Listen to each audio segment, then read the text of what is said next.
pessoas na internet que eu pudesse convidar para fazer uma live com a gente e bater um papo aí sobre o AVC, especificamente sobre a marcha no pós-AVC, né? E, primeiramente, muito obrigado pelo aceite, né? Você foi bem bacana aí na comunicação, a gente, mesmo sem se conhecer, né? Então, foi bem bacana esse primeiro contato e as conversas, e a gente planejou o que, é que a gente vai Eu que falar. agradeço. E, com Eu que certeza, agradeço.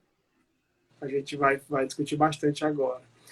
Primeiramente, bem, já me agradeci, mas agora eu queria que você, por favor, se apresentasse, né, um pouco da sua trajetória, do que você, né, faz profissionalmente, enfim. Então, essa é uma das vantagens, né? Poucas, mas que a pandemia está trazendo para a gente, conhecer pessoas de outros lugares e se conectar a pessoas de que a gente talvez nunca se conectaria, né, tão É, facilmente assim, e trazer informação aí para outras tantas também de tantos lugares, né? Então, eu que agradeço muito o convite, é sempre muito gratificante para mim falar sobre AVC, falar sobre saúde, e essa pandemia ela está propiciando isso para a gente, né? Distribuir o nosso conteúdo da maneira mais eficaz possível. É um grande prazer, conte sempre comigo para o que precisar, tá que bom? bom. E bom, falar um pouquinho de mim, assim, é difícil a gente falar da gente, né? Tem É, horas, mas, vai falar. mas eu acho que as pessoas precisam me conhecer, quem não me Claro, conhece. Eu sou fisioterapeuta já há 19 anos, né? Me formei lá em 2002 e, a princípio, não trabalhava, inicialmente recém-formada com fisioterapia neurofuncional.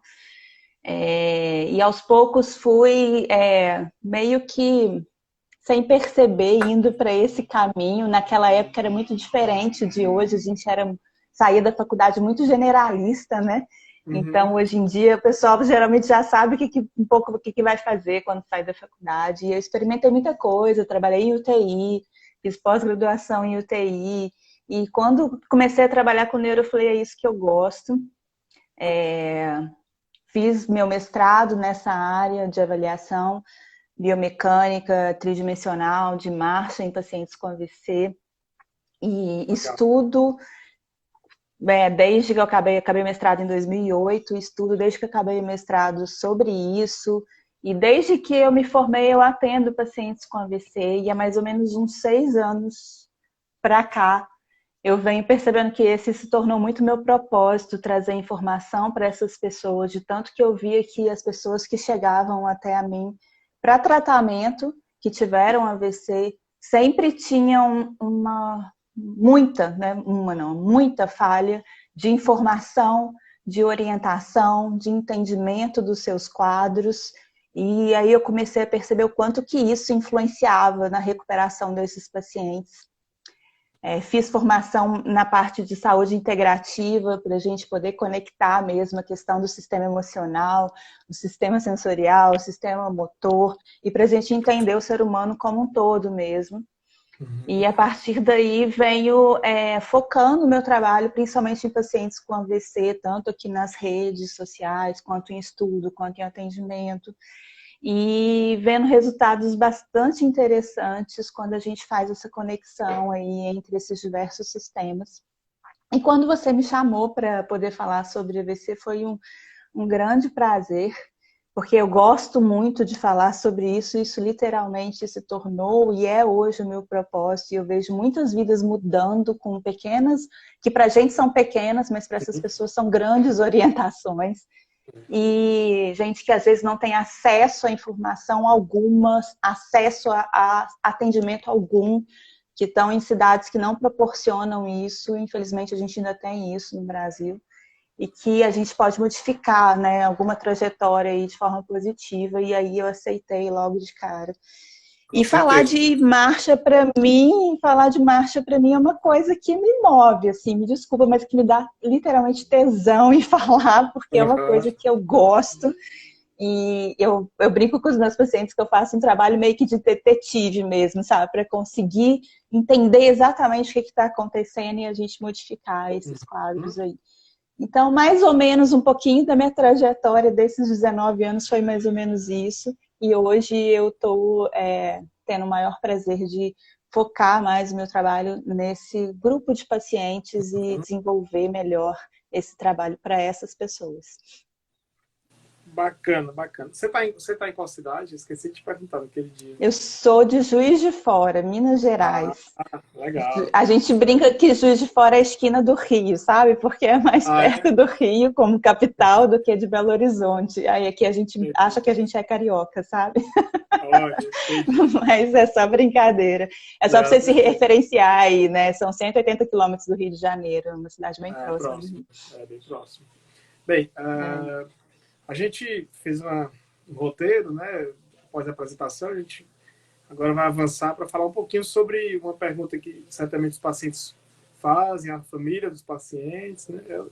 Que é a seguinte: doutora, eu vou andar depois, né, tive AVC e tal, eu vou conseguir andar, acho que a dificuldade, uma pergunta bem importante, e aí eu queria que você, por favor, respondesse. Lógico. Então, essa é uma pergunta que, principalmente quando a gente avalia um paciente que acabou de ter um AVC, numa fase subaguda ou aguda, né, que é logo no início pós-AVC, eu acho que talvez é uma das principais perguntas, assim, se essa pessoa já não estiver andando, né, é uma das principais perguntas que chega até a gente no consultório, no ambiente ambulatorial, né? E a gente se depara com ela o tempo inteiro, e essa é uma angústia até de pessoas que já estão na fase crônica e mesmo assim ainda não conseguem andar ou têm muita dificuldade, enfim. Então, mesmo não estando tão na fase aguda, na fase crônica, a gente também escuta essa pergunta por diversas vezes. E dentro do quadro do paciente com AVC, a primeira coisa que a gente tem que pensar é que existe uma imensidão de quadros, né? Apesar de a gente se tratar de uma única doença, né, um mal súbito, vamos dizer assim, que acaba gerando aí uma lesão, né, na região do encéfalo como um todo, e que essa lesão pode ser em diversas regiões. E aí é variar de pessoa para pessoa. Então, eu posso ter uma lesão numa região mais da frente do cérebro, uma região mais de trás, uma região lateral, né, uma região mais baixa, mais alta. Então, a gente tem aí diversos tipos de lesão e, além da variação de localização, a gente tem a variação também de extensão, o quanto que, né, lesionou daquela região do cérebro, né? Então, isso varia muito de pessoa para pessoa, o tanto que demorou para ser socorrido, né? Qual tipo de AVC que essa pessoa teve, enfim. E, diante disso, a gente tem uma imensidão de quadros que acabam, né, sendo diferentes logo depois que é socorrido e que estabiliza aquele quadro e que começam a aparecer aí as alterações, né, motoras, vamos dizer assim, a princípio, que essas pessoas conseguem enxergar. Só que, assim, a literatura busca trazer para a gente alguns indícios da gente conseguir responder para essas pessoas de uma forma talvez mais assertiva. E dentre esses indícios, a gente tem em questão motora, se a pessoa senta e já tem controle de tronco, por exemplo, lá no hospital, acabou de ter AVC, e já tem um certo controle de tronco, se ela consegue levantar o bumbum da cama ou tem alguma ativação do bumbum para jogar a perna para trás, por exemplo, são dois parâmetros importantes que predizem, que podem falar para a gente que esse paciente tem sim uma boa capacidade, pelo menos de ficar de pé e começar a andar. Claro que eu não estou falando de uma marcha ideal, né? O que a gente tem hoje é que 60% das pessoas que têm AVC, de 2 a 3 semanas, já estão andando de alguma forma. Não necessariamente da forma melhor possível, não necessariamente distribuindo todo o peso da melhor forma possível, mas que já estão de pé, pelo menos tentando andar, né? Então, é muito comum a gente ver pessoas aí 3 semanas depois do AVC conseguindo ficar de pé. Mas a gente tem quadros de pessoas que passou 3 semanas e ainda não conseguiu sair da cama. Novamente, isso vai depender do comprometimento que essas pessoas têm, tá? Então, assim, eu diria que é quase impossível responder essa pergunta sem examinar e avaliar esse paciente de forma individualizada, né? Então, eu estou tentando dar um parâmetro do que a gente tem. Ah, sentou, conseguiu controlar tronco, ficou de pé, conseguiu se manter de pé mais equilibrada, né? Ótimo, isso é um ótimo indício de que a gente pode aí treinar essa marcha, começar a andar e ir melhorando esse desempenho cada vez mais dessa marcha, né? Mas a pessoa está deitada na cama e não consegue se mover, né? Tem lesões que são graves em extensão, né? Eu tenho pacientes que eu atendo há 3 anos e que não conseguem andar até hoje e que provavelmente não vão andar porque o prognóstico deles de marcha não é bom, né? Então, eu não estou falando que todo mundo anda, né? Mas eu quero dizer que tem algumas pessoas que lá no início não andam e que depois podem andar sim. Vejo muitos quadros, Samuel, de pessoas que têm bom prognóstico de marcha, têm boa capacidade para andar, vamos dizer assim, mas que nunca foram avaliadas e tratadas da maneira correta e que passam, às vezes têm medo de cair, né, que acontece muito, principalmente no paciente com AVC idoso, que já tem algumas alterações também que são, né, bem propícias da idade, que gera esse medo também, né? Então, acaba não se arriscando, acaba não sabendo o que fazer para começar a andar, né? Acaba que não tem orientação. E acabam, às vezes, passando 2 anos, estou dando um chute de tempo, né? Às vezes até menos, às vezes até mais, sem conseguir andar, né? Porque não tem uma orientação assertiva para isso. Então, antes de qualquer coisa, eu acho que o importante é a gente pensar que a gente precisa de alguns pré-requisitos para andar, qualquer ser humano, né? E às vezes esses pré-requisitos para a gente andar, e aí eu não estou falando da melhor forma possível, estou falando para andar. E às vezes esses pré-requisitos, eles, num paciente, numa pessoa que teve AVC, eles podem estar aí piores, eles podem não estar presentes, né, por conta da lesão cerebral que aconteceu, né? Então eu costumo falar que não é simplesmente ter força na perna, não é simplesmente conseguir estabilizar o tronco, que foi os exemplos que eu dei aqui agora, né? Mas depende de outros fatores, né, Samuel? A gente depende de...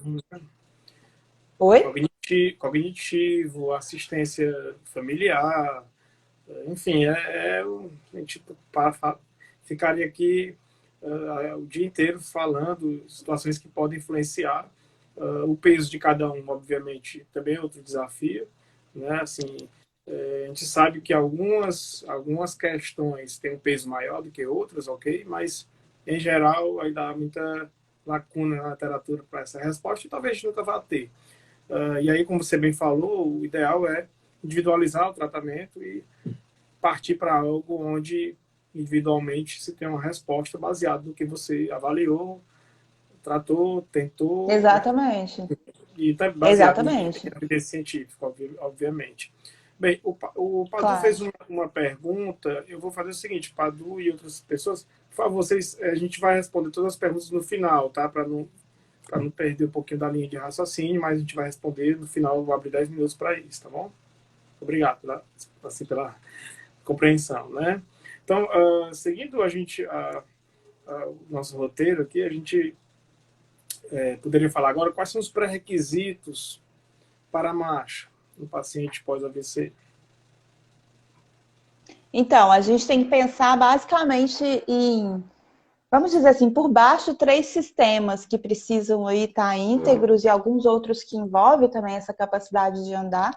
Então, o sistema motor, claro, a capacidade da gente contrair, relaxar o músculo na hora que necessita dele contrair para realizar um movimento específico, afinal de contas, a marcha é uma função que leva você de um lugar para outro, ou seja, leva ao deslocamento, então você precisa movimentar para realizar a marcha, né? Então, para fazer movimento, para ter movimento, você tem que ter uma capacidade motora para isso.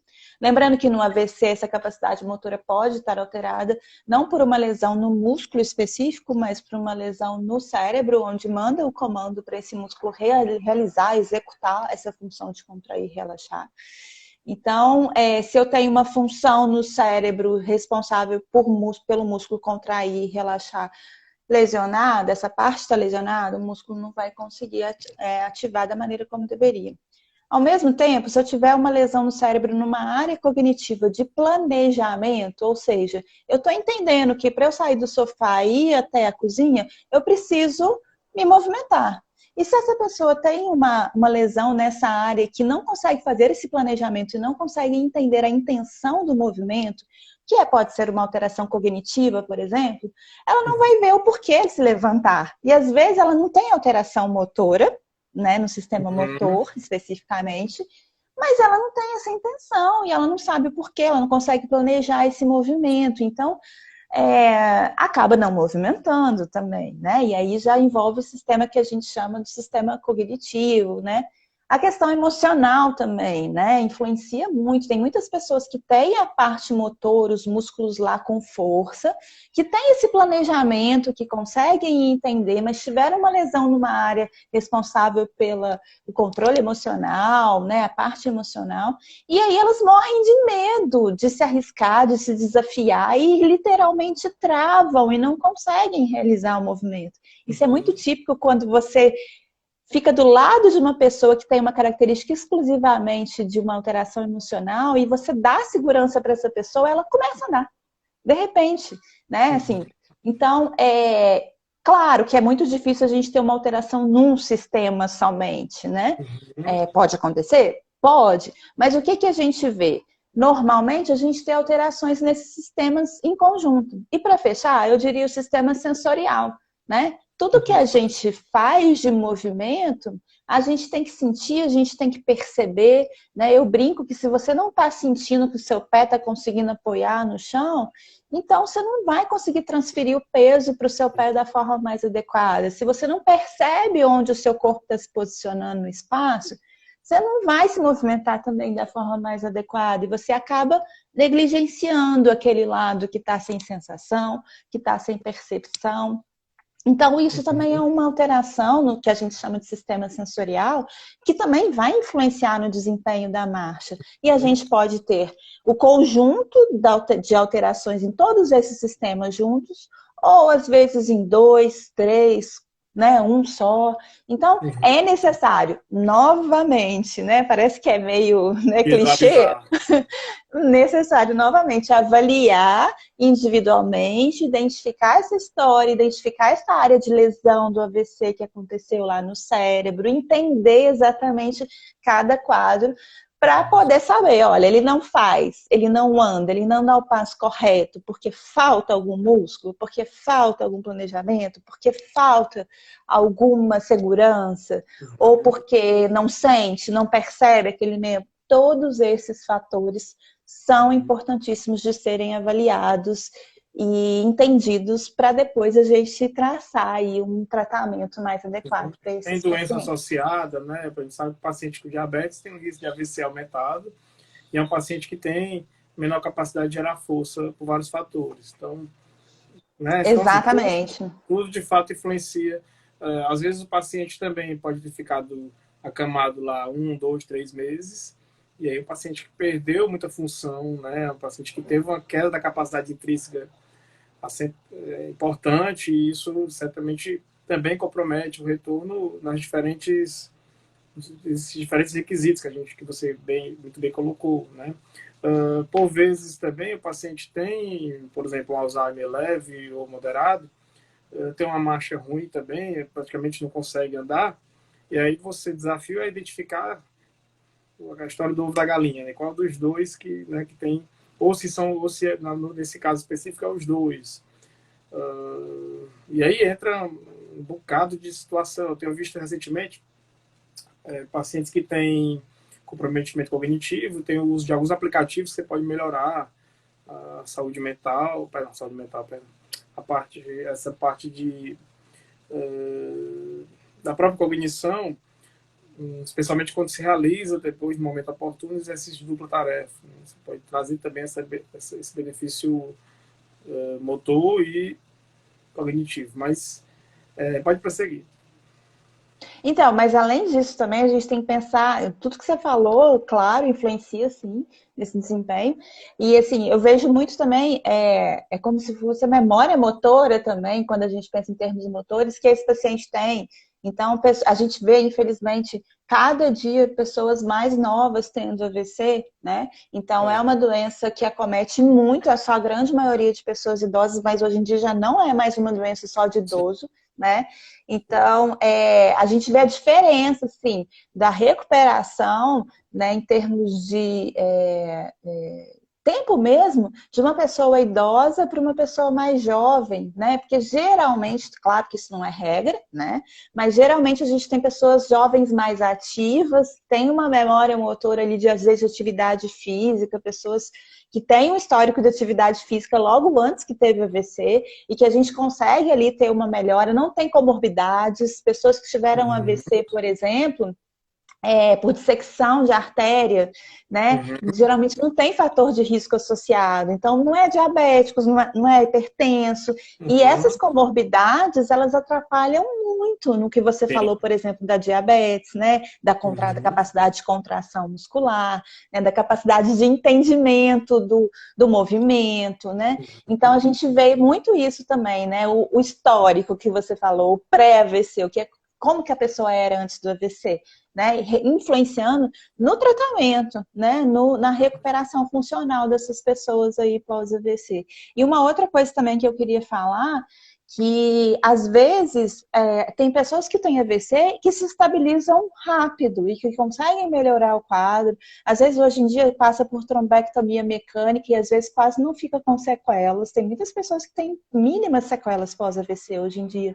E tem pessoas que demoram muito para estabilizar o quadro, às vezes passou por craniotomia, tem que fazer cranioplastia. E esse tempo também, né, que essa pessoa demorou para se estabilizar hemodinamicamente, sair do hospital, enfim, demora mais. E aí a gente tem uma intervenção, às vezes, um pouco mais à frente, que pode, né, influenciar, assim, pelo menos naquele momento, naquele ganho. Então, são vários fatores mesmo, além do fator corporal, vamos dizer assim, né? Alguns fatores também que podem influenciar aí nessa recuperação.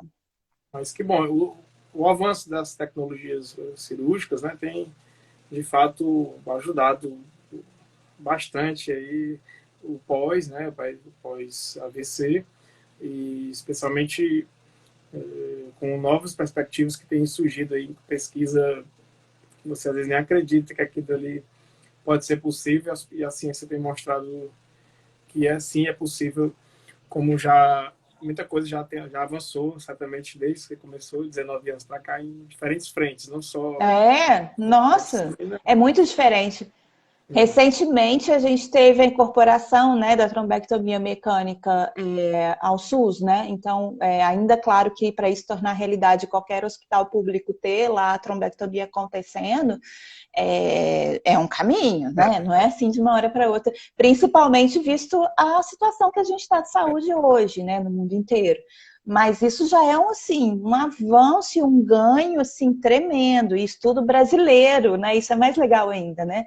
Foi um estudo brasileiro, né, que fez, né, que comprovou e que foi publicado em revistas aí de peso e que comprovou a eficácia mesmo e a mudança na vida daquele paciente em termos de melhora e das sequelas e reversão de diversas sequelas, dependendo de como é feito, na hora, enfim, tem aí os pré-requisitos, vamos dizer assim. Mas, de certo, assim, a evolução da tecnologia hoje a gente tem que saber utilizá-la a nosso favor, né? Tanto em questão, né, das cirurgias, como até do que a gente tem aí de possibilidade aí para avaliar e para tratar os pacientes, né, Simone? Com certeza. A literatura é bem vasta e cada vez mais estudos robustos têm mostrado diferentes técnicas de tratamento, já a gente chega lá, né? As pessoas continuam fazendo perguntas, por favor, peço para deixar para o final, a gente vai abrir uma perguntas, né, para não tá dando ibope aí bastante, graças a Deus. Tá aqui o Walter fez uma pergunta, o André. A gente responde tudo aí. A gente responde tudo no final, tá, pessoal? Assim, podem ficar tranquilos que eu vou voltar, se vocês quiserem, vocês podem repetir. Eu não queria fazer agora porque pode comprometer aí o andamento da sequência lógica do que a gente está discutindo. Bem, ok, eu já sei quais são os pré-requisitos da marcha e tal, mas eu devo necessariamente identificar Que tipo de marcha é aquela? Existe a classificação da marcha? É isso? Então, até não sei se tem profissionais escutando a gente aqui, se não tem agora, se vai escutar depois, ou se são só pacientes, enfim. A gente, quando está na Tem de tudo, tem faculdade, de eu não tudo. sei se você passou por isso. Então, eu vou falar para as duas populações, tá? Então, vamos Tá. lá. A gente, quando está na faculdade, eu não sei se você realmente passou por isso. Eu passei quando eu aprendi sobre diferentes tipos de marcha, marcha neurológica, enfim, né? Que a gente tinha aquela marcha característica do paciente com AVC, com paciente com Parkinson, e dava-se nomes para essas marchas, né? Uma Uhum, das famosas era ceifante, né? Enfim. uhum, Eu, desde que comecei a estudar marcha, eu sempre percebi, por conta dessa variabilidade de casos e de diferentes maneiras de se andar, apesar de ter algumas que são mais comuns, mas nunca nem nunca, isso é fato. Nunca nenhuma pessoa anda igual a outra, mesmo antes do AVC. Depois do AVC, isso também continua, isso é fato. Então, o que eu comecei, o meu mestrado foi nesse sentido, a pensar que eu preciso literalmente entender exatamente quais são esses pré-requisitos que estão alterados, quais são as alterações que esse paciente tem especificamente. Então, por que esse paciente está andando com o pé caído? Por que esse paciente está rodando a perna para fora? Por que esse paciente não dobra a coxa como deveria para colocar o pé lá na frente? Então, a gente passa a estudar o que é esperado em termos de parâmetros normais da marcha, uhum. que existe também uma variabilidade, como eu falei, porque ninguém anda igual a ninguém, mas existe, assim, parâmetros em termos científicos para a gente se basear, para a gente ter uma É, ideia do que é esperado, né? ou Para que a seja, é gente possa entender, importante, opa, desculpa, ou seja, é importante ter imagina. ok, levar em consideração isso, né, que você está falando, que no passado, não muito distante, se utilizava essas classificações mais amplas, talvez nada contra, né, talvez deva continuar, ok, mas depois disso, tentar aumentar a lupa e olha, tá tudo bem, tem uma marcha característica do AVC, não é a marcha do Parkinson, mas agora eu vou tratar o indivíduo, né, que é a história de tratar o indivíduo não é a doença, né? Assim, então, a gente tem e também outra discussão, que é tratamento, o que não é tratamento, né, e tal.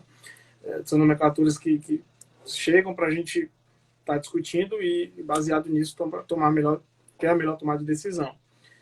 Mas é mais ou menos por aí, né, Ludmila? Assim, você tem a possibilidade, inicialmente, de avaliar o paciente, identificar que ele tem uma marcha, porque de fato é diferente a marcha do parkinsonismo, né, do paciente com pós-AVC, beleza. Mas levar em Sim, consideração que dentro daquele universo dele, ele pode ter, vai lá, um fêmur maior do que o outro já desde sempre, né? Assim, por outro fator anatômico. Então, exatamente. é preciso considerar a especificidade. Exatamente. E aí, e dentro também do quadro de AVC, se você pega um AVC geralmente em região de cerebelo, você vai ter uma marcha completamente diferente, né? Que é uma marcha Uhum. mais característica apáxica, que a gente chama de Sim. descoordenação, desequilíbrio, do que uma pessoa que teve uma lesão lá em artéria cerebral média e uma alteração numa região motora primária, por exemplo, né? Então, a gente tem aí, mesmo dentro do AVC, características de marcha também bastante diferentes. Não é só pé caído, muito pelo Sim, contrário, tem muito mais do que isso. sim, paciente com Parkinson que tem freezing vai dar completamente diferente, né, de quem não tem freezing.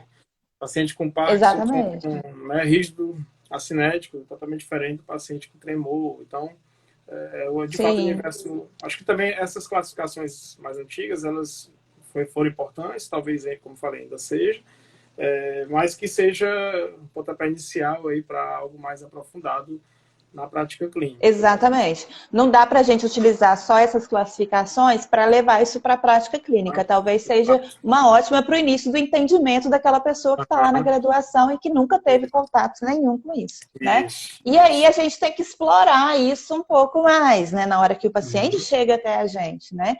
E tentar entender o que está acontecendo de fato com aquele paciente, né?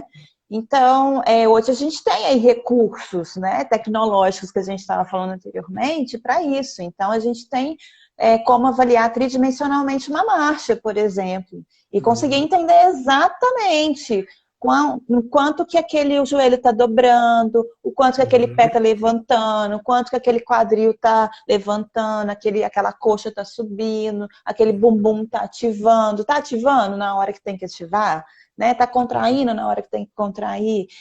O passo está no tamanho ideal, está na largura ideal, a velocidade está adequada, não está. Então, olha só a quantidade de informações que a gente tem. Exatamente. E assim, eu estou falando num cenário ótimo, né? Do que o seu paciente tem a possibilidade de fazer uma avaliação dessa, que, né, custa, né? Não é tão absurdo o custo disso, vale a pena. Eu sempre acho que o custo-benefício sempre vale a pena se fazer, mas não é todo mundo que tem essa possibilidade. Então, independente disso, a gente tem formas, né, de avaliar qualitativamente, olhando e entendendo a qualidade do movimento daquele paciente, se está tendo ou não compensações de movimento, quais compensações que a gente tem que travar ali para conseguir ativar o músculo que precisa ativar. Mas tudo isso a gente precisa entender antes qual é a forma mais adequada, normal, né? O parâmetro que a gente estava falando anteriormente, que é esperado para a pessoa andar. E o quanto que essa pessoa que teve AVC está fora daquele parâmetro? E o porquê que ela está fora daquele parâmetro? E aí a gente vai, né, vai trabalhar em cima disso, né? E aí que entra o início do nosso planejamento de tratamento, se o foco for melhorar a marcha, melhorar essa atividade específica, a gente está né? discutindo, né? Tem um universo aí, o paciente vai estar com, bem, muitas vezes muito bem comprometido, principalmente meio superior, né? A gente sabe que tem uma série de sequelas aí crônicas que existe um universo a ser explorado, tratado especificamente em cada contexto aí, necessidade do paciente. Mas, assim, concluindo a questão da classificação da marcha, o que é que você vê de uma maneira mais específica? Existem classificações mais recentes? O que a gente vê, assim, é que não existe uma classificação específica, sabe? A gente consegue dar o diagnóstico, né, funcional ali em termos das alterações que esse paciente tem, dentro do que eu falei que é a normalidade, né? Então, aí a gente consegue entender, ele está andando, rodando muito a coxa, e aí a gente vai tentar entender exatamente o porquê que está acontecendo isso e dar as nossas hipóteses aí durante uma avaliação, né? Mas a gente não tem, assim, a classificação em relação ao nome, né? Em relação ao comprometimento.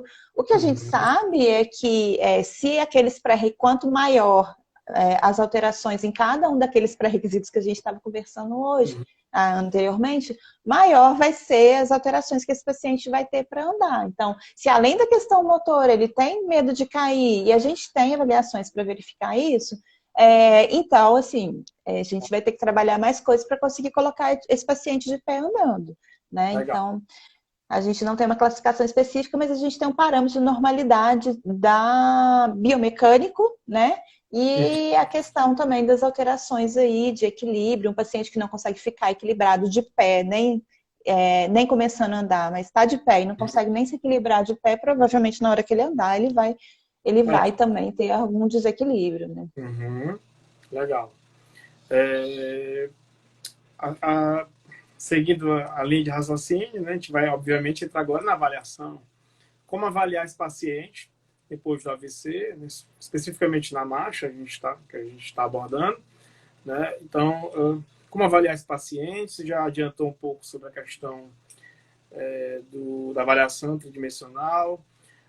Além dela, quais são as outras possibilidades de avaliação e a própria tridimensional, o que a gente tem de recurso, de custo, o que o profissional que está assistindo pode ter de perspectiva nesse sentido.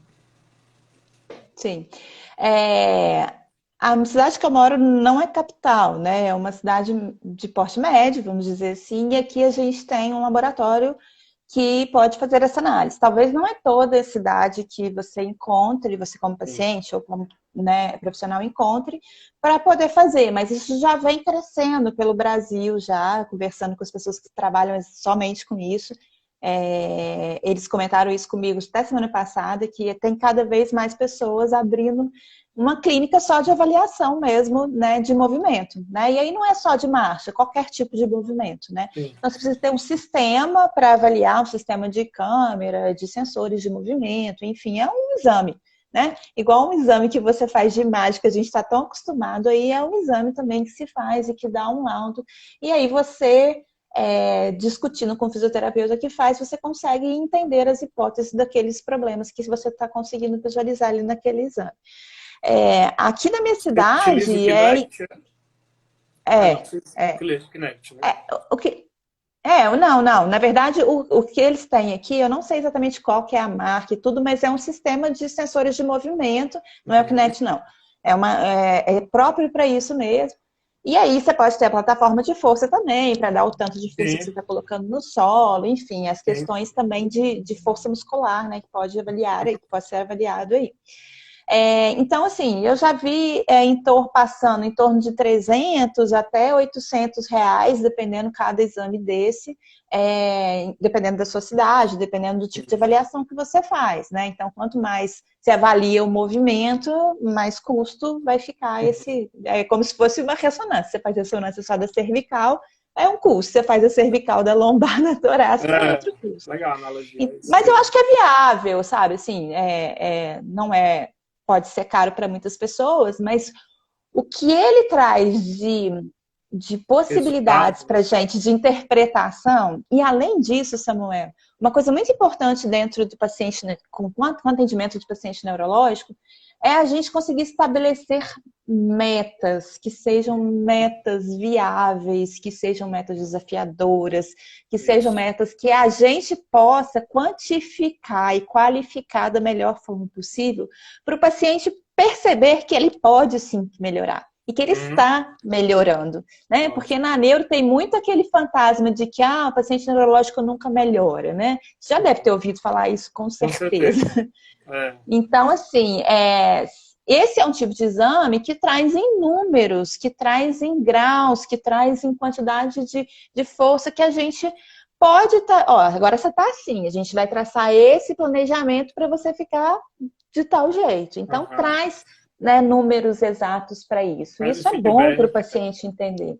Você vai ficar me devendo qual é a marca, tá? Assim, eu falei do Kinect, não tem nenhum conflito de interesse, né, mas é o que eu mais conheço, talvez mais usado em pesquisa no Brasil.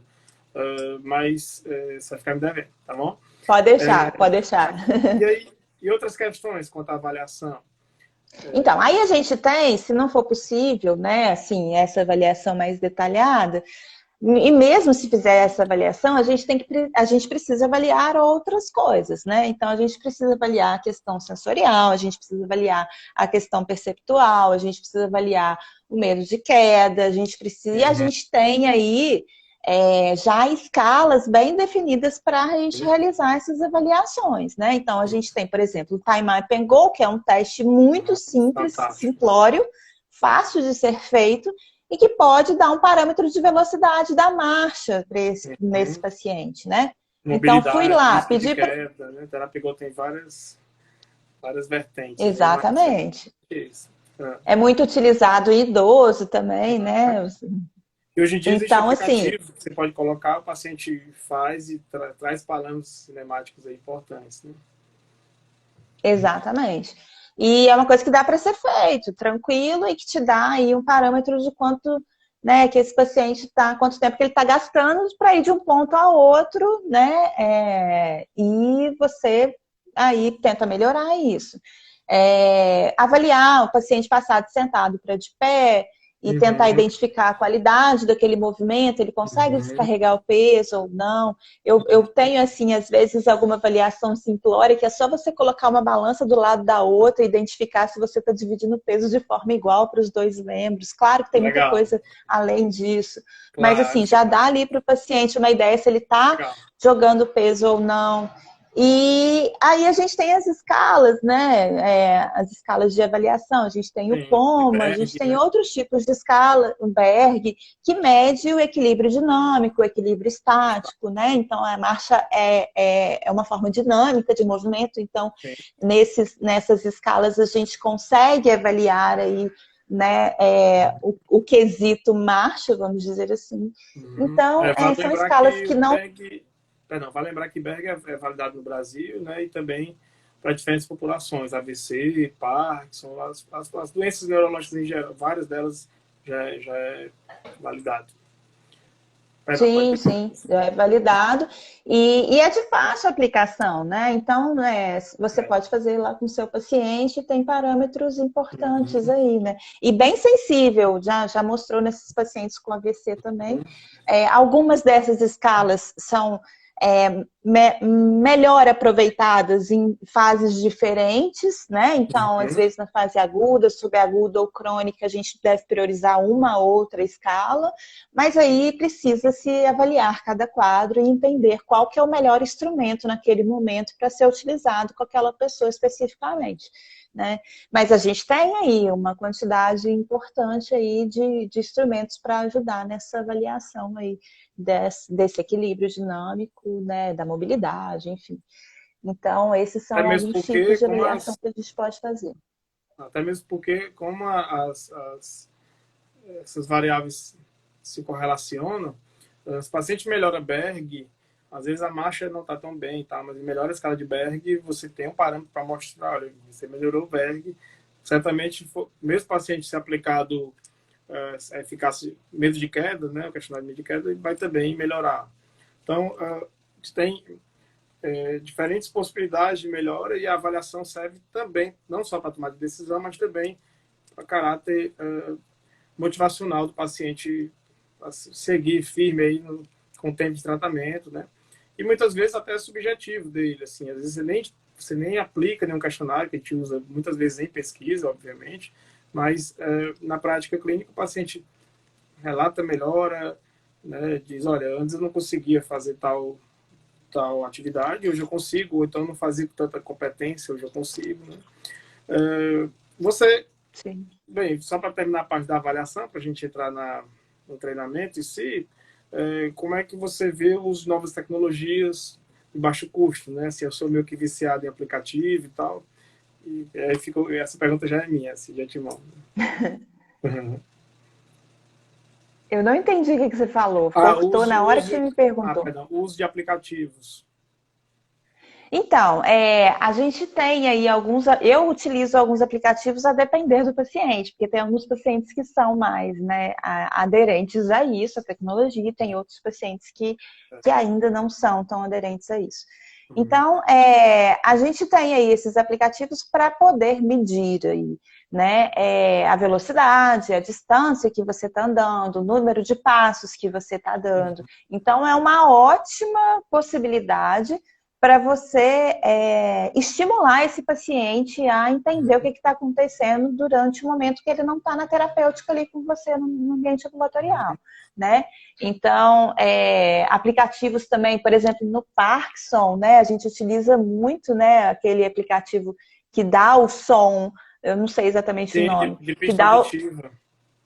De exatamente. E pista aí auditiva, ele, sim, paciente... ele é fantástico. Exatamente. Tem um Tem o de pista aplicativo que pode visual utilizar. também, pista Se visual que você dá tiver um luzinhas, paciente Isso. Se tem a você tiver um freeze, né? paciente que tem alguma alteração cognitiva, talvez essa dupla tarefa também possa ser Sim, um tipo de requisito que você pode utilizar legal. durante, né, o tratamento. Sim. Então, assim, eu ainda tenho dificuldades, não eu, mas a maioria dos pacientes ainda tem dificuldade de fazer isso acontecer, infelizmente. Mas eu Uhum. acho que também é uma questão de crença, uma questão, É, assim, de acho que a né, gente, de como uma profissional, dificuldade às vezes quebrar, né? tecnológica, mas eu sempre, à medida que eu vejo que é possível, eu sempre estimulo nem que seja inicialmente, só para ver o número de passos, só para ele entender o quanto Ah, que ele está andando. Eu acho legal. que é fundamental para dar um feedback ali e entrar nessa questão de motivação, né? Desse ciclo Até aí, mesmo, motivação e recompensa, perfeito. né? Até mesmo porque os aplicativos, boa parte são validados, ou seja, não é da doida, né? Assim, como diz Matrix. Não, exatamente. E aí vamos, olha, nossa, passa bem rápido, a gente tem que abrir uma pergunta, mas vamos explorar um pouquinho aí o último tópico, né, que a gente havia combinado, que é sobre o treinamento em si, né? Afinal de contas, eu já avaliei, já sei o universo do paciente, as suas necessidades, suas limitações, o seu histórico, e eu preciso agora prescrever o exercício, eu preciso acompanhá-lo, né, de maneira continuada. Quais são as, as, as questões intrínsecas do treinamento nessa população, especificamente para a melhora da marcha? Então, a primeira coisa que a gente tem que pensar é que não é simplesmente andar, né? Tipo assim, às vezes muita gente, eu vejo isso acontecendo, seu fulano, anda aí. E vamos andar, mas melhora aqui, levanta aqui, faz isso, faz aquilo. Dá o estímulo verbal, que é importantíssimo em diversas situações, em diversos momentos, sim, essa é uma das nossas funções, mas que não é suficiente na maioria das vezes. Né? Então, esse estímulo verbal, ele não vai fazer o seu paciente que tem uma alteração de sensibilidade pisar da forma correta com o pé no chão. Né? Por mais que você fale, tem que ser assim, ele não consegue, não é porque ele não quer. Né? Então, não é simplesmente colocar para andar. Né? É claro que a tarefa de andar é necessária, é claro que você tem que fazer o treino com o objetivo funcional, com o objetivo da atividade, né? Nem que ele venha com dificuldade, que ele venha ele segurando com você, né? Enfim, você tem outras estratégias, mas aquele ato, né? Aquele gesto, a intenção de realizá-lo, tudo isso está envolvido em ganho neural, né? Isso em benefício, neuroplasticidade mesmo, muitas vezes. Não, pode prosseguir. Exatamente. E aí, a gente primeiro identificou quais são essas alterações, em quais sistemas que tem realmente alguma disfunção ou alguma alteração. Então, eu brinco que é colocar a criatividade para funcionar em alguns exercícios que, se você tem alguma alteração cognitiva, emocional, motora, sensitiva, sensorial, então o seu exercício pode englobar essas 4 coisas, né? E tem, sim, maneiras de fazer isso e que propicie um caminhar melhor. Talvez você ainda não consiga colocar na tarefa, ainda não consiga fazer isso treinando a marcha, né? Mas consegue de pé, que é uma forma que você precisa estar para andar, né? Então, mas o objetivo é a velocidade. Ele anda com padrões legais, mas ele não anda tão rápido porque ele não tira o calcanhar do solo e não tem uma impulsão quando tira o pé lá de trás para ir para frente como deveria. Então, a gente pode trabalhar essa impulsão e aí jogar isso para a marcha depois e ir aumentando essa velocidade à medida que ele for ganhando essa mobilidade, esse movimento, essa potência de contração desse glúteo, dessa panturrilha e por aí vai. Então, assim, o ideal é que a gente pense em treino orientado para tarefa, mas que seja possível, porque não adianta você querer treinar uma tarefa com uma pessoa toda torta, toda desalinhada, com movimento mal feito, né? Então, eu sempre falo que é melhor você fazer um movimento pequeno, às vezes lento, mais bonitinho, todo controladinho, que vai até o objetivo final, que não seja aquele movimento descoordenado, que passe uma trajetória adequada, que chegue até um alvo adequado, do que você sair andando, né, com desempenho rápido, mas tudo descompensado, tudo errado, com compensações de movimentos importantes. Em alguns casos específicos, pode até ser importante, ok, você pontualmente treinar essa máxima velocidade, perdão, método aqui, mas treinar máxima velocidade nessa população, não necessariamente objetivando essa questão, até mesmo porque é impossível considerar que você vá melhorar o que já está numa velocidade moderada, de baixa a moderada, já está adequada, que você vai conseguir melhorar na alta velocidade, isso não vai ocorrer. Mas se você tem um benefício, você está fazendo exercício de dupla tarefa, ou exercícios que você objetiva o paciente tenha o menor tempo naquela execução, ou o paciente, olha, vamos notar como é que você vai fazer sua marcha, quando você andar o mais rápido possível, quais são as suas compensações, depois você vai me relatar. Quer dizer, são feedbacks, né, que fazem parte, então a gente tem o outro lado. Não necessariamente, assim, que eu vejo na literatura um pouco disso, né? Quero me meter aqui, mas é porque eu realmente tenho visto isso Não, vontade. e, e os pacientes têm relatado que esse feedback é importante para a gente e para eles, né? Especialmente porque, assim, no mundo real, pode em algum momento ele vai ter necessidade de andar mais rápido. Ele está atrasado, ele está, enfim. Então, e a gente tem Mas é tudo isso que isso. eu ia falar. Hum. Mas A gente está falando de treinamento. Pronto, exatamente. A gente está falando Mas, na hora que está o fisioterapeuta lá pronto, tratando. E exatamente. aí, tem muita gente que me pergunta isso. Então, Uhum. quer dizer que não é para eu andar? Eu estou andando toda torta, toda desalinhada. É melhor eu não andar do que eu andar, né? Uhum. E aí, a gente tem que otimizar isso da melhor forma para o paciente se alinhar. E é o que você falou. Trazer para o paciente essa consciência do que está compensando, esse Uhum. entendimento para ele observar e ele, no dia a Uhum. dia, automatizar alguns Uhum. movimentos da forma mais correta. Isso é importantíssimo. Legal. Né? Adaptar algumas no órtese se for necessária, né? Uhum. Que pode otimizar a função desse paciente. Então, tem muita coisa para a gente fazer, né? Adaptar dispositivos que forem necessários. Tem pessoas que têm uma resistência de utilizar algum dispositivo auxiliar para a marcha, e às vezes, naquele momento, é melhor você passar para um dispositivo. Não estou falando que você vai viver a vida inteira andando de muleta, de bengala, de órtese, não. Várias pessoas que eu atendo já utilizaram órtese, já largaram e não usam mais, né? Uhum. Então, isso é possível, né? Então, eu acho que tem muita gente que me pergunta isso, inclusive. Então, é melhor eu não andar? Eu falo, não, a gente tem que andar, mas a gente tem que ter a consciência de qual que é a Uhum. forma correta. Até mesmo porque, no dia a dia, vai acontecer exatamente o que você falou. Vai ter uma hora que você vai precisar andar mais rápido. E aí é melhor andar mais rápido para atingir aquele objetivo que você quer naquele momento, né? Uhum. Do que você não conseguir fazer o que você queria, né? Então tem que pesar aí nessa balança, né? O quanto que Uhum. isso é motivação ou isso é realmente conseguir realizar uma tarefa ou não. Mas a gente tem também que pensar que a base da reabilitação neurológica nos casos de pacientes com AVC é neuroplasticidade. E essa Uhum. neuroplasticidade negativa não é legal para o É, desenvolvimento do movimento que pode acontecer por novas conexões neurais. com Então tem que ter esse certeza. entendimento e trabalhar Com muito certeza. essa questão, né, da consciência do paciente, né? Uhum. Com certeza. E assim, deixar bem claro que todas as estratégias vai estar dentro do pacote, né? Você vai ter um momento para objetivar essa questão que a gente já viu discutir para o dia a dia.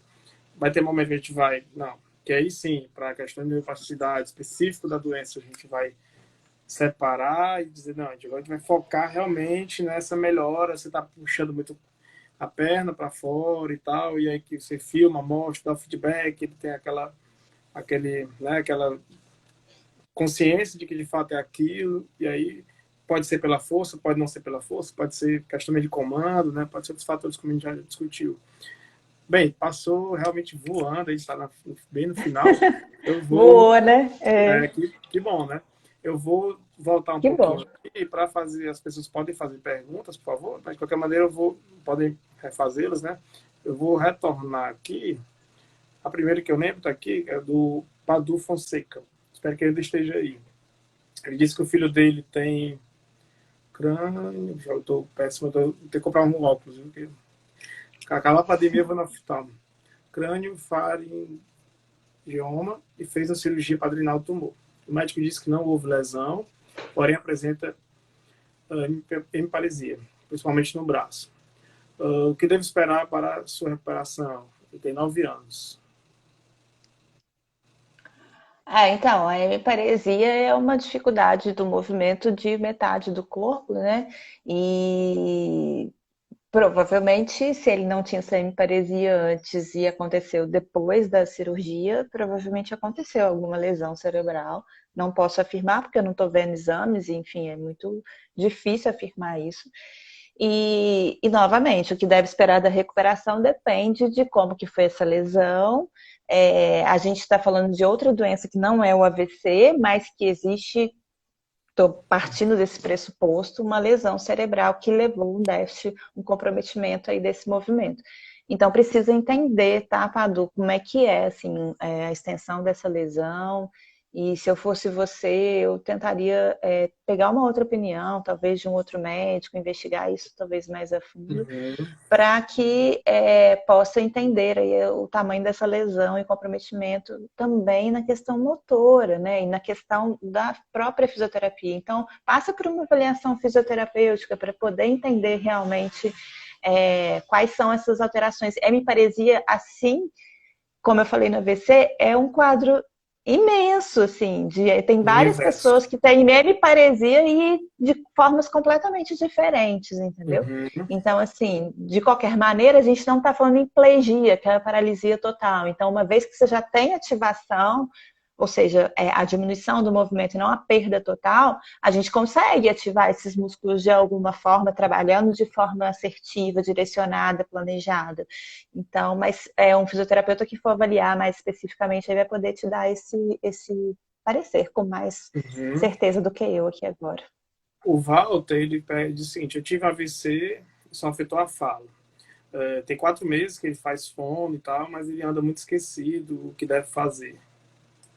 Mais ou menos isso. Assim, quer dizer, mistura um pouquinho as estações aí da. Na verdade, ele falou que teve É, AVC, teve problema da fala, está fazendo fono, ok, mas que está muito esquecido o que deve fazer.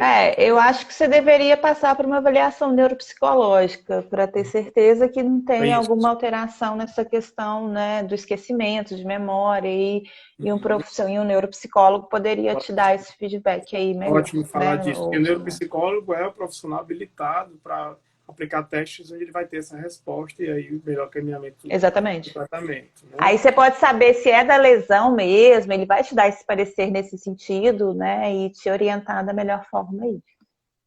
Tá. O André Carlos, em afogamentos, doutora, é muito difícil recuperar o equilíbrio motor, porque a perda de neurônios por hipóxia encefálica depende muito da qual você, aí depois ele não continua.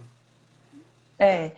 Então, Tem mais um em comentário. afogamentos Pode Ah, continuar, pode continuar. Pode continuar. tá. Então, nesses tipos de lesão, realmente a gente tem um comprometimento maior, né? Síndrome do cárcere, né? A gente tem um comprometimento maior aí, geralmente o comprometimento bilateral. Realmente, na verdade, o comprometimento que você falou aí, da perda de neurônios por hipóxia, acontece em qualquer tipo de AVC, tá? O que a gente tem nos afogamentos, a região exatamente onde foi lesionado, né? Em uma região ali onde tem um cruzamento das vias, onde pode ter um comprometimento bilateral, e a pessoa realmente daquela região para baixo fica sem movimento, tem uma perda maior. Então, normalmente não, comumente a gente vê quadros de prognósticos de marcha não muito bons. Já vi uma pessoa começando a andar assim com muita dificuldade e com muita adaptação em síndrome de cárcere, mas assim, por conta da lesão mesmo, né? E da questão funcional ali da região do cérebro. O Guga Pastana faz um elogio para a gente, né? Está no quinto semestre do curso de fisioterapia, agradece. A gente que agradece a sua audiência, né? Sua presença aqui. Com certeza. Felipe Souza também, parabeniza. A Iana Alencar, grande amiga Iana. A Kelly, ela fala o seguinte: em que momento se pode fazer análise da marcha? Então, a partir do momento que a pessoa anda, mesmo que seja com um dispositivo auxiliar, mesmo que seja com duas muletas, com bengala, seja lá como for, com andador, a gente vai levar isso em consideração e a gente vai entender ali o que está alterado. É muito comum, às vezes, um paciente que ainda precisa de dispositivo, eu fazer essa análise com e sem dispositivo, com e sem órtese, com e sem palmilha, talvez para a gente poder entender o quanto que aquele dispositivo está sendo fundamental ou não na vida daquela pessoa. Legal. Então, assim, andou, a gente já pode fazer essa análise. Mesmo, aí você vai falar assim, mas eu não ando longo trajetos. Não tem problema. Né? A gente pode fazer do jeito que você anda. Na verdade, a gente quer tentar entender exatamente isso. Que maneira que você está andando e por que você está andando desse jeito. E aí é adaptado, assim, a paciente precisa ir e voltar por diversas vezes, mas a gente pode parar, né? Eu estou falando da avaliação biomecânica tridimensional. Mas mesmo se for no consultório, através dos exames, da avaliação quantitativa e qualitativa, a gente pode também fazer a partir do momento que você anda. A MCL, né, ela fala que a minha marcha é errada e as pessoas me cobram muito isso, acham que é fácil, né, ela faz um comentário. E aí outra pessoa... eu acho... Outra pessoa pode fala... falar. Outra pessoa comenta, baseado no que ela falou, né, de sabemos que é difícil e que ficamos ansiosos com a cura. E aí o Martins fala assim, no momento de atravessar a rua é bem importante andar mais rápido. Enfim. Então, isso abre para eu poder falar uma coisa que eu acho extremamente importante. Uma coisa é você treinar a marcha na sua casa, no consultório, no centro de reabilitação, e outra coisa é você sair andando na rua. É completamente diferente. Na rua a gente tem variáveis que são variáveis inesperadas, que às vezes você não controla, várias variáveis influenciando aí, é o olhar de um que está percebendo que você está andando diferente, é a buzina do carro que te assustou e que aí mudou completamente a sua forma ali de andar.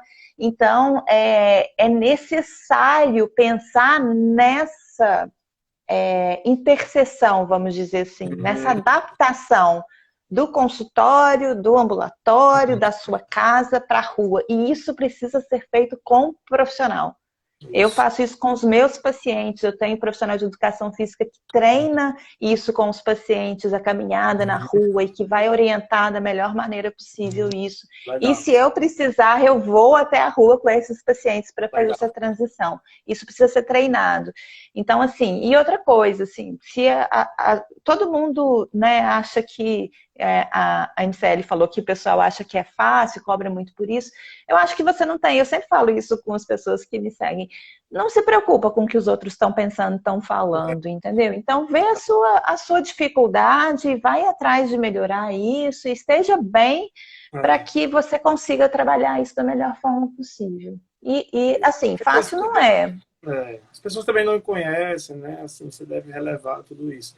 Bem, a Kelly, ela fala, só comenta, né, que sente que muitos fisioterapeutas querem que ela ande de qualquer forma e tal, e que é importante essa questão que a gente discutiu, de bater meta. Depois vem o Meg, não sei se é homem ou mulher, não dá para ver a foto, perdão. Como fazer para dobrar a perna afetada pelo AVC?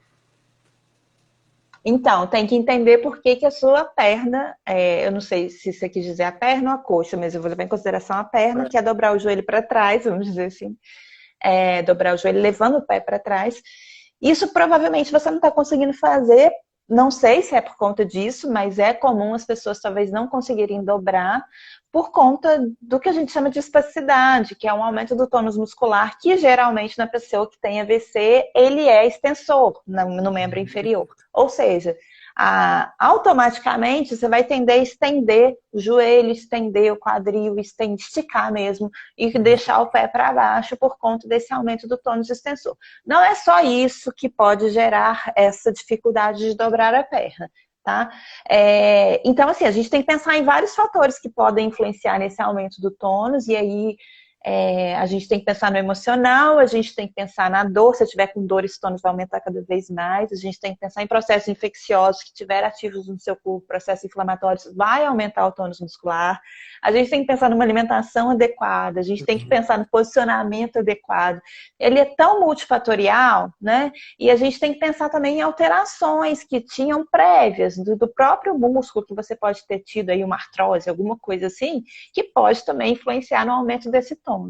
Daí a gente tem muita coisa para ser discutida. Mas, assim, tem que tentar entender o porquê que a sua perna não está dobrando. Se for esse caso, controlar esses fatores é o primeiro passo. E depois tentar, no máximo que você puder, né? Tem medicação para diminuir o tônus, tópica, medicação como a toxina botulínica, que você aplica no músculo, tem medicação oral, que também ajuda a controlar esse tônus. E se mesmo assim, não é nada disso, Ludmila, a gente tem outras possibilidades? Tem outras possibilidades. Às vezes você não tem força para ativar, você não tem para dobrar a perna, você não tem ativação desse músculo. E aí, a gente pode fazer eletroestimulação, a gente pode pensar em alguns aspectos que pode melhorar tudo isso aí. Mas a primeira coisa, não adianta eu te falar, você tem que fazer isso para dobrar a perna, porque pode não servir para você. Depende do porquê que a sua perna não está dobrando. Então, conversa aí com o seu fisioterapeuta, tenta entender e pergunta para ele, o que está acontecendo? Por que você acha que a minha perna não está dobrando? O que a gente está fazendo para isso? E aí, você se colocar como protagonista aí no seu tratamento é extremamente importante, entender o seu tratamento, entender o que está acontecendo com você. Tá. A Andrea pede para dar exemplos de dupla tarefa. A tarefa é bem simples, assim, existem vários exemplos, né? Você faz uma tarefa motora com algo cognitivo envolvido. Então, por exemplo, você pode estar fazendo um exercício de marcha, seja na velocidade normal ou mais rápida, dependendo do objetivo. Isso para qualquer população, seja com AVC ou não. Pode ter obstáculo nessa marcha ou não. E aí, no mesmo momento que você faz essa tarefa motora, a gente pede algo cognitivo. Por exemplo, pode ser diga nome de 3 palavras, de 3 cidades com a letra A, né? Faça um cálculo, uma subtração, 20 menos 10, enfim. Então, são situações onde tem que pensar. Quase sempre ele para a parte motora quando a gente pede algo cognitivo envolvido. Então, é isso. E aí, a ideia é você conseguir fazer a parte motora e, ao mesmo tempo, responder aí as perguntas ou algum comando que a gente peça inicialmente. Pode ser contando decressivo, né? 100, 99, 98 e tal, e aí vai. O Weber Lopes, ele pede para falar sobre células-tronco e operações. Ainda sei muito pouco. Cientificamente, a gente não pode afirmar nada no resgate da função desses pacientes. Não sei você, Samuel, mas o que eu até procurei há um tempo atrás, que muita gente me pergunta sobre isso. E eu não vi nada de evidência em relação às células-tronco no resgate da função dos pacientes com AVC. Não sei, posso procurar saber, assim como os médicos que estudam isso, né, e tal. Bem, aqui a Meg fala, eu quero saber tipo de exercício para mão e braço afetado. A mão fica fechada. Quer dizer, talvez aí, Meg, eu vou falar para você ir lá no meu canal falando de AVC para você, que lá tem bastante exercício que talvez possa te ajudar, porque a gente tá falando aqui de marcha, então eu acho que lá vai ser o local mais correto para você conseguir. Vai lá no YouTube, chama Falando de AVC para você. A Andrea comenta, né, que passou por avaliação pelo SUS, o profissional foi categórico na afirmação de que não teria mais evolução após 2, 5 meses. Saí totalmente desmotivado, né? Isso é ridículo. Eu também já escutei. Adorei. Exatamente, obrigada. Eu também já escutei isso, profissionais falando que a pessoa não iria nem dirigir mais e tal, e depois tudo deu certo. Então, não escutar essas mentes aí do mal, né? Assim, acho que vejo mais ou menos isso. O Weber, de novo, fala sobre o tela do tronco, realmente a gente não tem conhecimento. E aí vamos terminar aqui, né, com a última pergunta, porque realmente passou bastante do horário. Eu estou com uma hora no Instagram, viu? Eles estão deixando ficar bastante tempo agora. Como melhorar a marcha com ataxia? Então, a marcha com ataxia é uma característica bem diferente do padrão mais típico que a gente chama do AVC, assim, que é aquele padrão só do hemicorpo. Geralmente a ataxia vem nos 2 membros, né? E ele gera uma descoordenação muito grande, né? Então, o ideal é fazer movimentos bem controlados, movimentos mais lentos, que tenham foco na trajetória do movimento. Então, que a trajetória não seja muito variada, que você não tenha muita variabilidade nessa trajetória, que você estipule um foco exatamente onde que você vai pisar, por exemplo, né? E tem aí vários exercícios que a gente pode trabalhar nesse sentido. É importante trabalhar a estabilidade de proximal, que a gente chama, de tronco, para a gente conseguir ter mais mobilidade de membros superiores com mais coordenação, com com mais equilíbrio. E aí a gente tem estratégias para isso, né? Esses são alguns exemplos que eu posso te dar aqui de pronto. Colocar uma linha, por exemplo, no meio para você conseguir não sair, ou então delimitar um espaço que você precise andar, é uma dica que a gente geralmente faz aí com os nossos pacientes na hora que está treinando. Então, acho que é mais ou menos por aí, se eu posso te ajudar de forma rápida aqui. Olha aí, André, Ludmila, que gratificante. A André falou o seguinte, que ela conseguiu se acalmar, né, quando teve conhecimento do seu Instagram e passou a segui-la. Então, realmente é extremamente gratificante, né? Não, é isso que conta, é o que eu te falei lá no início, você saber que você pode mudar a trajetória, né? Uhum. E porque, assim como a Andrea, tem várias pessoas que já estavam desacreditadas e que essa fala dela que você falou, né, com propriedade, que é ridículo, é uma fala ainda muito comum, né, Samuel? A gente vê muitos pacientes ouvindo isso ainda, né, gente? E aí, pelo amor de Deus, nosso cérebro tem neuroplasticidade até 90 anos, mostrado em pesquisas científicas já, né?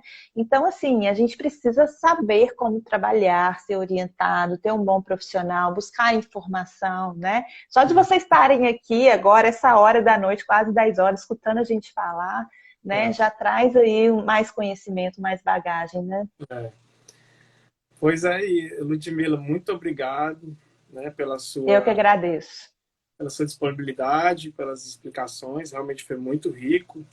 A gente teve uma audiência importante, tendo em vista que amanhã, bem, é feriado, mas também tem a questão do horário, talvez, enfim, outras questões, mas foi bem importante. A gente começou a divulgação não deu nem 48 horas e foi bem acima do que eu esperava, estou bem feliz com isso. Agradeço demais as pessoas que assistiram, né? Espero que a gente faça outras lives, faça outros trabalhos em conjunto, será um prazer. Você pode sempre encontrar comigo, com a Elria aí da Idoso Movimento. Pode contar comigo também, sempre. Estou aberta. Muito obrigado aos ouvintes. Tem alguma coisa mais a ponderar?